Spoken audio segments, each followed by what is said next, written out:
এই যে গাইস, আসসালামু আলাইকুম। আপনাদেরকে এখন দেখামু তরমুজ, ঠিক আছে? সৌদি আরবের তরমুজ গাছ, ঠিক আছে? এই দেখেন কত সুন্দর। এখানে পাশে মানে আমাদের নার্সারির ভিতরে আইছিলাম। তো এই যে তরমুজ দেখেন, সৌদি আরবের তরমুজ দেখছেন? সৌদি আরবের তরমুজ গাছ।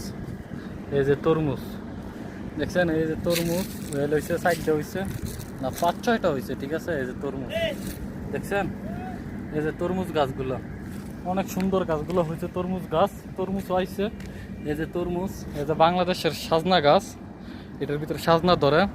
তো দেখতে থাকেন, এই দেখেন তরমুজের ফুল, কত সুন্দর সুন্দর ফুল হয়েছে দেখছেন, এই যে। তো এই তরমুজ গাছগুলা অনেক সুন্দর লাগলো আমার কাছে, তাই আমি ভাবলাম একটা ভিডিও করে নেই। এই যে ফুল হয়েছে, এই যে এখানে 2 জায়গায় তরমুজ গাছ লাগাইছে, এখানে আর হইলে এখানে, ঠিক আছে? দেখেন ফুল আইছে, সুন্দর তরমুজও ধরতেছে। তো বাংলাদেশে এগুলা লোপন করলে ধরে না, তো সৌদি আরবে দেখেন কত সুন্দর, সৌদি আরবের মাটি কত খাঁটি, কত সুন্দর তরমুজ ধরছে দেখছেন, অনেক সুন্দর সুন্দর তরমুজ ধরছে সৌদি আরবে।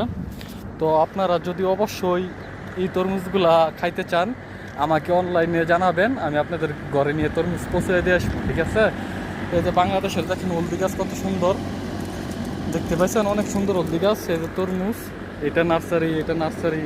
এই দেখেন গাছপালা কত সুন্দর। তো আপনারা অবশ্যই জানাবেন ভিডিওটা কিরকম হয়েছে।